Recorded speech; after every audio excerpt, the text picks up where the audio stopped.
What's up, people? Welcome back to the channel. Want to do a quick market watch talking about some of the other stuff that were on the ban list. Like I said, I was thinking about kind of like doing a whole bunch of videos, but I'm like, you know what, let me just go ahead and get this all kind of condensed in one. So I'm gonna try to keep this very quick. If like we do it, please like and subscribe. If not, it is all good. Trying to get a 500. When we get there, we want to do a big giveaway, so help us get to that goal. If not, it is all good. Let's get into this. Armageddonite is a card that I kind of thought was pretty interesting. I kind of felt that like maybe like I said, this is just a bit of a kind of like my own personal feeling. It's not like 100%. I'm not gonna do a big old video about it, but I do feel like Konami is trying to promote a little bit of more of like a modern Edison, towards like we're still gonna have negates, but we're getting rid of some of the easy to summon Omni negates. So maybe like I said, with bringing back Armageddonite, and then the next card I want to talk about, maybe Konami wants to kind of like promote more of like a back and forth, maybe like a resource friendly kind of game. So we'll see how that goes. But Armageddonite hasn't really kind of gone too crazy, except for the super rare, the original from Phantom Darkness. Other than that, it is still pretty simple. Like if you want to get the rare from Turbo Pack, it's still around $1. Like everything else is still around like 50 cents. The super rare is around like like 179. It says market price around like $7. So like this is pretty much the original, like one of the original printings. Like we got the damage, the mod play around like $4.99. So like 7 would probably be from like the price of like a let's see how it goes. That probably like a light play, yeah, like near mint $7.98, heavily played, damage, light played $14.99. So we're looking at like $15 for light played. So yeah, so if you're looking for like a super rare Armageddonite, the original one, that's gonna be expensive. Everything else is gonna be more of like a lower price point. We're looking about $15 for like the unlived version. But if we keep going, it's just gonna, like I said, it's just to kind of go to like kind of crazy prices. There's a lot of budget versions of this card. Destiny Hero Malicious is another card that kind of like crazy. You got like the secret rare from a mega pack going really high, ultra rare going crazy high, super rare going high. But then if you go down here, you got the commons for like like market prices like 163. They are around like the $1 to $2 range. This common right here is probably like the lowest one you could probably find. You got right here like near mint first dead for like 53 cents with the $1.22 shipping. So you're pretty much paying about $1 for Destiny Hero Malicious. So like if you can find someone who's willing to do like a set for $2, I would just kind of like pick them up real quick, because like every single copy is probably going to be around $1. Anti-Spell Fragrance is a card that, like I said, I mentioned Konami will not bring this card down because it's super good against pendulums, because it's so great, but because like players are going to start abusing the next best floodgate. So Konami might just want to preemptively just get rid of, quote unquote, the next best floodgate. The next one is probably going to be a skill drain. That might be the next one that Konami's looking at, but it depends on what's going on. They're kind of trying to push Lab right now, and Lab likes to use skill drain. So we'll see how it goes, because Lab's probably going to be like one of the big, like I don't know, I kind of feel like another theory is maybe Lab is a deck that they want to push in the TCG. So like they kind of like set the balance up to where they didn't really hit Lab at all, and they kind of like left it open to be pretty good at the same time keeping Fire completely open, just hitting kind of other stuff around it. I don't know, I don't want to go too much into like a balance theory. Maybe I'll do that in a different video. But Anti-Spell Fragrance is starting, like I said, they're starting to go down 50 cents, 5 cents. You probably already have yours, but these are just kind of crazy. If you have a high rarity one, I was just going to get rid of it from the I think this is a video game version, Powers of Chaos. You either this thing, yeah, I believe it's the video game version. You got the like mod play unlimited for like 11.55. This right here, if you have this, I would just like I said, yeah, 3 of them, just get rid of the other 3 and hold on to your 1, just because that's just that's Yu-Gi-Oh for you. Purely Delicious Memory. This is another card that I kind of looked up. Maybe I thought I was kind of gonna get some kind of spike, but in all honesty, it is kind of staying where it's at. It's just at like 12 cents, 13 cents with the $1 shipping. A lot of people are either get it from their friend, find it in their bulk. So like I'm not saying go dig into the bulk and post all these, but at the same time, kind of like keep an eye on this. If Purely starts to make some kind of move, you might see this card go to like 50 cents to $1. So it could be a cool little penny stock.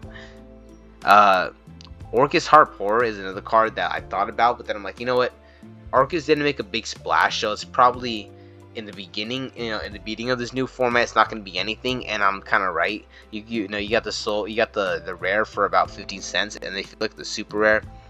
This is the only one that's actually worth any, like any kind of money. It's kind of like, gone up pretty high actually. So when it comes to the high rarity of this card, it does kind of shoot up. You get it for like a mod play unlimited for like 442, but like once you get after that, you got the light play unlimited for like 495. So you're talking about like 5 to 6 cards for a super rare version of Orcus Harp Horror.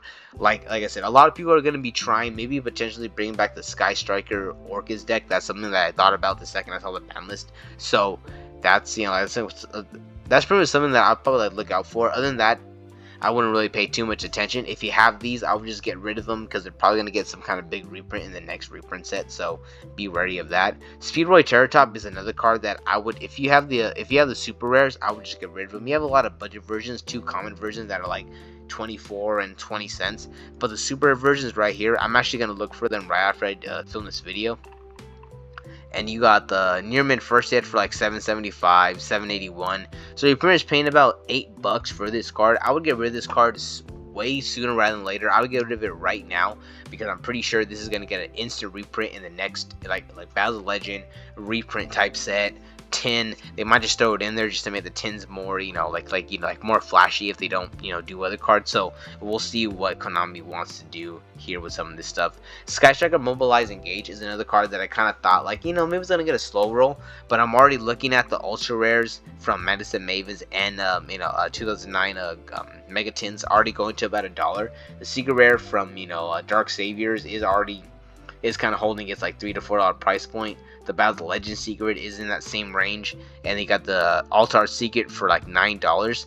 So I'm looking at the Magnificent Mavens version because this is the one that I kind of like. I invested in a little bit. I got a cool little stack of these, and you're looking at this, and the second two of these are gone for 40 cents, they go to 75, 84, 93. Like I really feel like it's gonna, like, you got 400 and like 959 of like 94 cents. I really feel like this is like a solid $1 card for the next at least week and a half. So if you have these, I would unload them sooner rather than later to get your money worth out of them. Summon Limit is a card that unfortunately had to die for Vanity's Emptiness Sins. Pretty much Konami obviously still wants to give people the chance to be able to, like, build up big boards, but they don't want to put simple Omni Negates everywhere, so you really kind of got to choose what you want to do. So Summon Limit is a card that is starting to go down. If you have this card, I'm sorry. If you had a high rarity, my bad. I did say that like how the high rarity version might be good, but I kind of assumed that it was gonna be set to 1 and not banned. So if you bought one, my bad. But for the most part, a lot of people knew that this card had to at least go to 1, but it being banned is probably a little better for the game. Bro the Floor, this card right here, I just wanted to kind of just end it with talking about how I did not expect Konami to do this, but I do respect the fact that they did this. So seeing Bro the Floor to gone is really cool. You got the Maze of Memories holding like its $3 price point.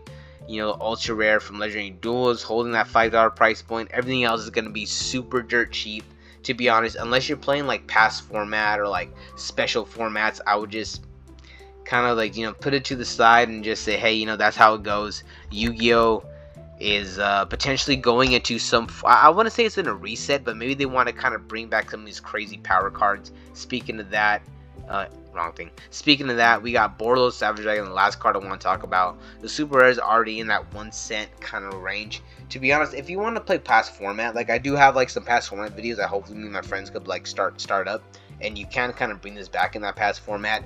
Maybe maybe there might be some type of time with a format that uses Borderless Savage Dragon, so maybe like the higher rarity might kind of go up. But to be honest, if you invested in this, like me personally, I did have a couple of high rarity versions of this. I had the Starlight, like I had the Ultimate Rare, well, the Prismatic Ultimate Rare, and then a couple of other rarity collecting versions.